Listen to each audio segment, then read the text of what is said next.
ಟ್ರ್ಯಾಕ್ಟರ್ಗೆ ಬೆಂಕಿ ಹಚ್ಚಿದ್ದು ನಾವಲ್ಲ ಅಂತ ರೈತರು ಹೇಳ್ತಿದ್ದಾರೆ. ಕಣ್ಣೀರ್ ಹಾಕಿದ್ರು ರೈತರು. ನಿನ್ನೆ ಆ ದೃಶ್ಯಗಳನ್ನ ನೋಡಿ ಬಾಕಿ ಬಿಲ್ ಕೇಳೋಕೆ ಇಲ್ಲಿಗೆ ಬಂದಿದ್ವಿ ಅಷ್ಟೇ ಅಂತ ರೈತರು ಮಾತಾಡ್ತಿದ್ದಾರೆ.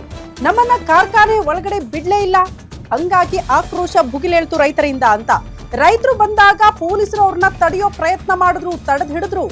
ಘಟನೆ ನಡೆದಾಗ ಎಸ್ಪಿ ಕೂಡ ಸ್ಥಳದಲ್ಲೇ ಇದ್ರು ಅಂತ ರೈತರು ಮಾತಾಡ್ತಿದ್ದಾರೆ. ಕಾರ್ಖಾನೆಯವರು ಅವರ ಜನರನ್ನೇ ಕರೆಸ್ಬಿಟ್ರು.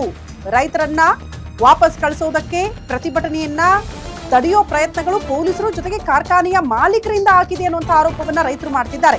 ನಮ್ಮ ಜನ ಸೇರಿ ಪೊಲೀಸರಿಗೂ ಪೆಟ್ಟು ಬಿದ್ದಿದೆ ಅನ್ನುವಂತಹ ವಿಚಾರಗಳನ್ನ ರೈತರು ಪ್ರಸ್ತಾಪ ಮಾಡ್ತಿದ್ದಾರೆ.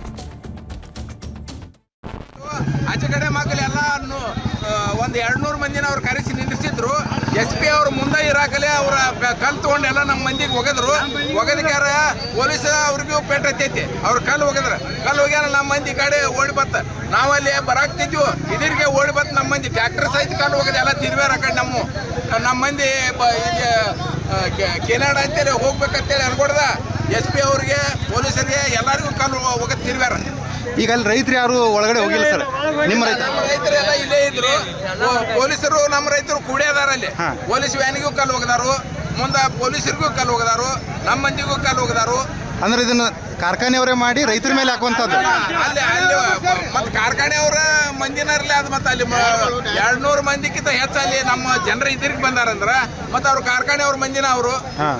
ಈಗ ಏನ್ ಮುಂದೆ ಏನ್ ನಿಮ್ದು ಆಗ್ರಹ ಸರ್? ಈಗ ಮುಂದೆ ಏನ್ ಆಗ್ರಹ? ನಾವು ಬಾಕಿ ಕೇಳೋ ಸಲುವಾಗಿ ಬಂದಿದ್ವಿ ಇಲ್ಲಿ. ಈ ಒಳಗೆ ಏನೇನಾಯ್ತು ಸರ್? ಒಳಗೇನಿಲ್ಲ, ಒಳಗೆ ಹೋಗೇ ಇಲ್ಲ ನಾವು, ಒಳಗೆ ಹೋಗೇ ಇಲ್ಲ. ಬಟ್ ಈ 100 ಟ್ರ್ಯಾಕ್ಟರ್ಗಳಿಗೆ ಬೆಂಕಿ ಹಚ್ಚಿಬಿಟ್ಟಾರ ಅವರೆಲ್ಲ. ಒಳಗೆ ಟ್ರ್ಯಾಕ್ಟರ್ಗಳು ಎಷ್ಟು ಬೆಂಕಿ ಹಚ್ಚಾರೋ ಅಲ್ಲಿ ಹೋಗಿಲ್ಲ ನಾವು. ಇಲ್ಲೇ ಇದ್ದು ರೋಡ್ನಾಗ ಎಷ್ಟು ಟ್ರ್ಯಾಕ್ಟರ್ಗೆ ಬೆಂಕಿ ಹಚ್ಚಾರೋ.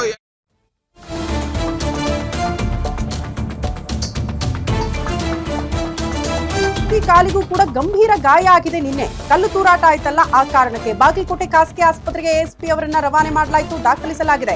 ಘಟನೆ ಹಿನ್ನೆಲೆ 3 ತಾಲೂಕುಗಳಲ್ಲೂ ಕೂಡ ಸದ್ಯ ನಿಷೇಧಾಜ್ಞೆಯನ್ನ ಜಾರಿ ಮಾಡಲಾಗಿದೆ. ಪರಿಸ್ಥಿತಿಯನ್ನು ಹತೋಟಿಗೆ ತರೋ ನಿಟ್ಟಿನಲ್ಲಿ ಜಮಖಂಡಿ, ರಬಕವಿ, ಬನಹಟ್ಟಿ, ಮುಧೋಳ ತಾಲೂಕಲ್ಲಿ ನಿಷೇಧಾಜ್ಞೆ ಜಾರಿ ಇದೆ. 3 ದಿನಗಳ ಕಾಲ ನಿಷೇಧಾಜ್ಞೆಯನ್ನ ಹೇರಿ ಜಿಲ್ಲಾಡಳಿತ ಆದೇಶ ನೀಡಿದೆ. ಎಲ್ಲ ಆಯಾಮಗಳಲ್ಲೂ ಕೂಡ ತನಿಖೆಯನ್ನ ಚುರುಕುಗೊಳಿಸಿದ್ದಾರೆ ಪೊಲೀಸರು. ASP ಮಹಾಂತೇಶ್ ಜಿದ್ದಿ ಕಾಲಿಗೆ ಗಂಭೀರ ಗಾಯ ಆಗಿದೆ. ಕಾರಣ ನಿನ್ನೆ ಪರಿಸ್ಥಿತಿ ವಿಕೋಪಕ್ಕೆ ಹೋಗಿತ್ತು. ಕಲ್ಲು ತೂರಾಟ ಆಯ್ತು. ಕಲ್ಲಿನ ಏಟು ASP ಅವರ ಕಾಲಿಗೆ ಬಿದ್ದು ಗಂಭೀರವಾಗಿ ಗಾಯಗೊಂಡಿದ್ರು. ಪಾಪ ನರಳಾಡ್ಬಿಟ್ರು ಅವರು ಸ್ಥಳದಲ್ಲಿ. ಹಂಗಾಗಿ ಅವ್ರನ್ನ ಆಸ್ಪತ್ರೆಗೆ ದಾಖಲಿಸಲಾಗಿದೆ. ಬಟ್ 3 ತಾಲೂಕುಗಳಲ್ಲಿ ಜಮಖಂಡಿ, ರಬಕವಿ, ಬನಹಟ್ಟಿ, ಮುಧೋಳ ಈ ಭಾಗದಲ್ಲೆಲ್ಲ ನಿಷೇಧಾಜ್ಞೆಯನ್ನ ಜಾರಿಗೊಳಿಸಲಾಗಿದೆ ಜಿಲ್ಲಾಡಳಿತದಿಂದ. ಕಾರಣ ಪರಿಸ್ಥಿತಿ ಕೈ ಮೀರಿ ಹೋಗದಂತೆ ತಡೆಯೋ ನಿಟ್ಟಿನಲ್ಲಿ, ಪರಿಸ್ಥಿತಿಯನ್ನ ಹತೋಟಿಗೆ ತರೋ ನಿಟ್ಟಿನಲ್ಲಿ ನಿಷೇಧಾಜ್ಞೆ ಅನಿವಾರ್ಯ ಅನ್ನುವಂತಹ ಪರಿಸ್ಥಿತಿ ಬಾಗಲಕೋಟೆ ಜಿಲ್ಲೆಯಾದ್ಯಂತ ಕೂಡ ನೋಡೋದಕ್ಕೆ ಸಿಗ್ತಾ ಇದೆ. ರೈತರ ವರ್ಷನ್ ಏನ್ ಗೊತ್ತಾ? ಯಾಕೆ 3,500 ಬೆಲೆ ನಿಗದಿ ಮಾಡಬೇಕು ಅಂತ ಪಟ್ಟು ಹಿಡಿದಿದ್ದಾರೆ? ಯಾಕೆ ಇಷ್ಟೆಲ್ಲ ಆಕ್ರೋಶ ವ್ಯಕ್ತವಾಗ್ತಾ ಇದೆ? ಸರ್ಕಾರ ಏನು 3,300 ಕೊಡ್ತೀವಿ ಅಂತ ರೈತರ ಮನವೊಲಿಕೆಯ ಪ್ರಯತ್ನಗಳಾದ್ರೂ ಕೂಡ ಯಾಕೆ ಆ ಭಾಗದ ರೈತರು ಅದನ್ನ ಒಪ್ಕೊಳ್ತಿಲ್ಲ ಅಂದ್ರೆ, ನೋಡಿ, ನಾವು ಬೆಳೆದಿರುವಂತಹ ಬೆಳೆ ಇದೆಯಲ್ಲ ಕಬ್ಬು, ಅದಕ್ಕೆ ನಾವು ಖರ್ಚು ಮಾಡೋದೇ 3,200. ಹಂಗಂದ್ರೆ ಈಗ ಸರ್ಕಾರ ಕೊಡುವಂತಹ ದುಡ್ಡು ನಮಗೆ ಲಾಭನೇ ಅಲ್ಲ. 3,500 ಕೊಟ್ರೆ ಅಟ್ಲೀಸ್ಟ್ ಮುಂಬರುವಂತಹ ಮತ್ತೆ ಬೆಳೆ ಬೆಳೆಯೋದಕ್ಕೆ ಅವಕಾಶ ಮಾಡಿಕೊಟ್ಟಂಗಾಗುತ್ತೆ, ಸ್ವಲ್ಪ ಮಟ್ಟಿಗೆ ನಮಗೆ ಲಾಭ ಸಿಗುತ್ತೆ ಅಂತ ರೈತರ ವರ್ಷನ್. ಯಾಕಂದ್ರೆ ಕಬ್ಬು ಕಟಾವಿಂದ ಹಿಡ್ಕೊಂಡು ಅದನ್ನ ಫ್ಯಾಕ್ಟ್ರಿ ಕಳಿಸೋ ತನಕ ಕೂಡ ಅದರ ಎಲ್ಲ ಖರ್ಚು ವೆಚ್ಚ ನಾವೇ ನಿಭಾಯಿಸೋದು ಅಂತ ರೈತರು ಹೇಳ್ತಿದ್ದಾರೆ. ಯಾರೇ ಆಗ್ಲಿ ಕಾನೂನು ಕೈ ತೆಗೆದುಕೊಳ್ಬಾರ್ದು. ಮಾಲೀಕರು ಮತ್ತು ರೈತರ ನಡುವಿನ ಸಮಸ್ಯೆ ಬಗೆಹರಿಸಬೇಕಾಗಿದ್ದು ಇಷ್ಟೊತ್ತಿಗೆ, ಬಟ್ ಇನ್ನೂ ಕೂಡ ಆಗಿಲ್ಲ. RB ತಿಮ್ಮಾಪುರ ಅವರು ಸಚಿವರು ಮಾತನಾಡಿದ್ದಾರೆ, ಶಾಂತಿ ಕಾಪಾಡೋದಕ್ಕೆ ಮನವಿ ಮಾಡಿಕೊಂಡಿದ್ದಾರೆ. ಇವತ್ತು ಸ್ಥಳಕ್ಕೆ ಭೇಟಿ ಕೊಡ್ತಾರಂತೆ ಸಚಿವ RB Timmapur. DC Sangappa, SP Siddhartha Goyal, CO Shashidhar ಅವರನ್ನ ಭೇಟಿ ಮಾಡಿ ಪರಿಸ್ಥಿತಿಯ ಅವಲೋಕನ ಆಗುತ್ತೆ. ಯಾರೇ ಆಗ್ಲಿ ಕಾನೂನನ್ನ ಕೈಗೆತ್ತಿಕೊಂಡಿದ್ದು ತಪ್ಪು, ಹಂಗ ಮಾಡಬೇಡಿ, ಶಾಂತಿ ಕಾಪಾಡಿ ಅಂತ ಸಚಿವ RB ತಿಮ್ಮಾಪುರ ಅವರು ಮನವಿ ಮಾಡಿಕೊಂಡಿದ್ದಾರೆ ರೈತರಲ್ಲಿ. ಸ್ಥಳದಲ್ಲೇ ಇರಬೇಕಾಗಿತ್ತು, ರೈತರನ್ನ ಮಾತಾಡಿಸಬೇಕಾಗಿತ್ತು, ಮನವೊಲಿಕೆ ಪ್ರಯತ್ನಗಳು ಇಷ್ಟು ದಿನಗಳಿಂದ ಆಗಬೇಕಿತ್ತು. ಬಟ್ ಯಾವ ಪ್ರಯತ್ನ ಕೂಡ ಸಚಿವರಿಂದ ಆಗ್ಲಿಲ್ಲ. ಪರಿಸ್ಥಿತಿ ಕೈ ಮೀರಿ ಹೋದ ಬಳಿಕ ಈಗ RB ತಿಮ್ಮಾಪುರ ಅವರು ಸ್ಥಳಕ್ಕೆ ಭೇಟಿ ಕೊಡ್ತಾರಂತೆ.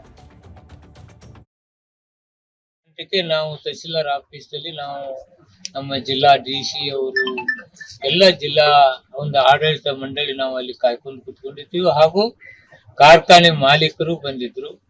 ಈ 7 ಗಂಟೆಯ ನಡುವೆನೆ ಅಲ್ಲಿ ಬೆಂಕಿ ಹಚ್ಚತಕ್ಕಂಥ ಯಾರೋ ಕಿಡಿಗೇಡಿಗಳು ಬೆಂಕಿ ಹಚ್ಚತಕ್ಕಂಥ ಕೆಲಸ ಮಾಡಿದ್ದಾರೆ. ನಾನು ವಿನಂತಿ ಮಾಡ್ಕೊಳ್ತಾ ಇದ್ದೀನಿ, ಇದು ಪೂರ್ಣ ಮುಗಿದೋದದ್ದು. ರೈತರು ಒಪ್ಕೊಂಡಿದ್ರು, ಮಾಲೀಕರು ಒಪ್ಕೊಂಡಿದ್ರು. ಆದರೆ ಸಮೀರ್ವಾಡಿಯಲ್ಲಿ ನಡೀತಕ್ಕಂಥ ಘಟನೆಗೆ ಬಹಳ ನಮಗೆ ನೋವಾಗಿದೆ, ದುಃಖಕರ ಆಗಿದೆ. ನಾನು ವಿನಂತಿ ಮಾಡ್ಕೋತಿದ್ದೀನಿ, ಅದು ಬಗೆಹರಿತಕ್ಕಂತ ವಿಷಯವನ್ನ ಇವತ್ತೇನು ಘಟನಾವಳಿಗಳು ನಡೆದಿದ್ದಾವೆ. ಯಾರು ಇವತ್ತು ನಮ್ಮ ಅಡಿಷನಲ್ SP ಗೆ ಇವತ್ತು ಗಾಯ ಆಗಿದೆ.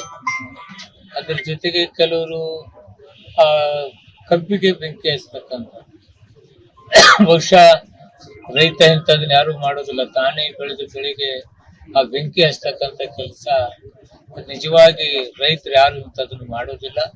ಆದ್ರೆ ಆ ಘಟನೆ ನಡೆದಿದೆ.